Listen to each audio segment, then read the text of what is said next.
Ladies and gentlemen, I want to show you a trend that is going on in the country.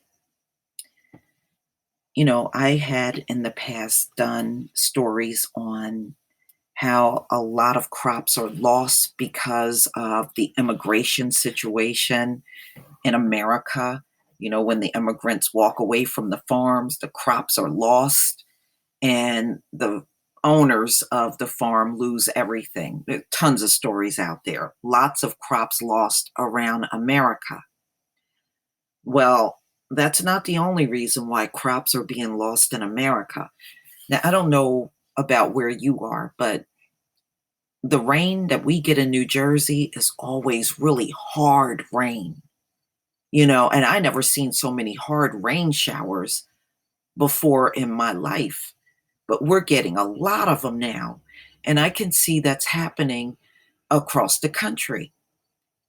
Now, farmers are saying they are losing their crops to heavy rain.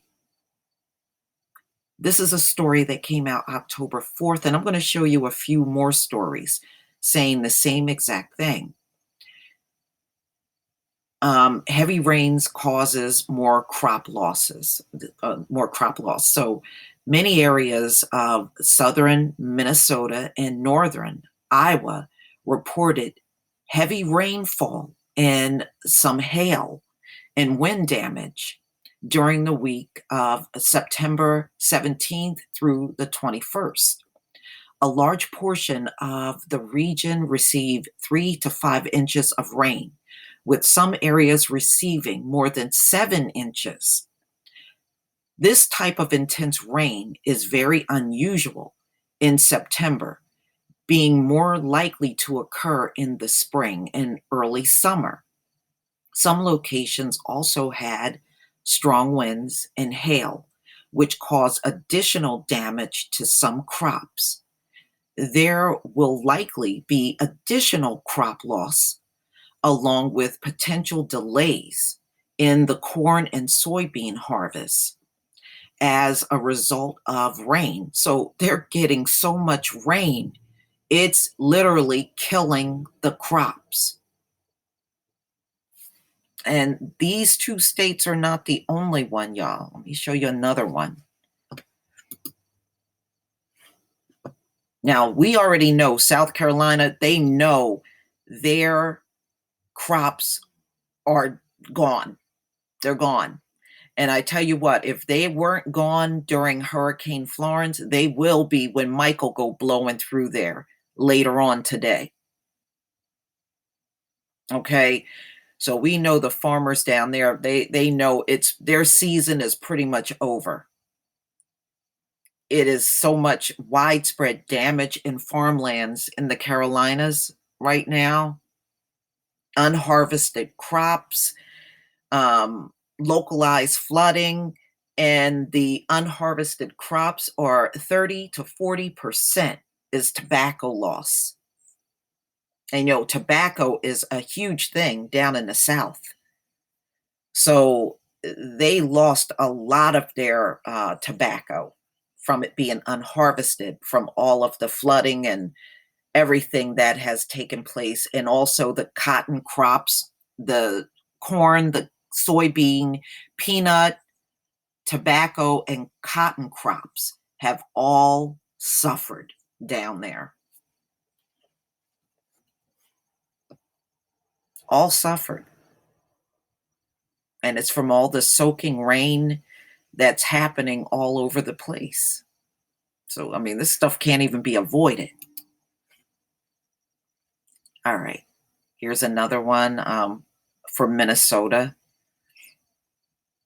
And you can see actual picture that right there of how the rainy weather has slowed down the pace of harvest. And here's another one.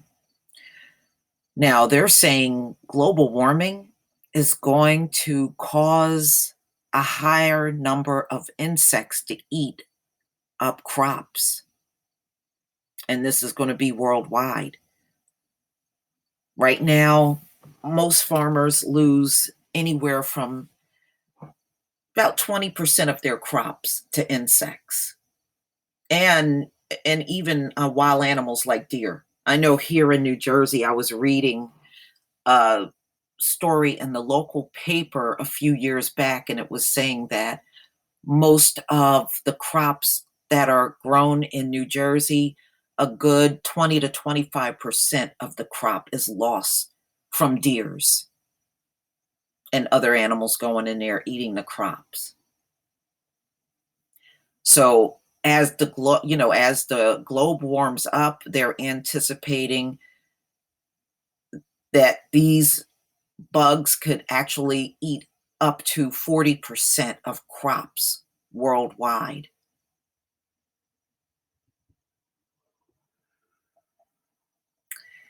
Yes, it's changing, y'all. It really is changing. But I will leave the link to these articles in the description box. But please tell me what you think, ladies and gentlemen. When the food chain is impacted, then yeah, there's going to be a lot of problems. And it also shows the potential of having a famine when you're losing this much of your crop from things like rain and insects and hurricanes. And yeah, this is how famines happen. But please tell me what you think. Please leave your comment and subscribe. Don't forget to hit on the notification bell, and I will see you in the next video. Peace, family.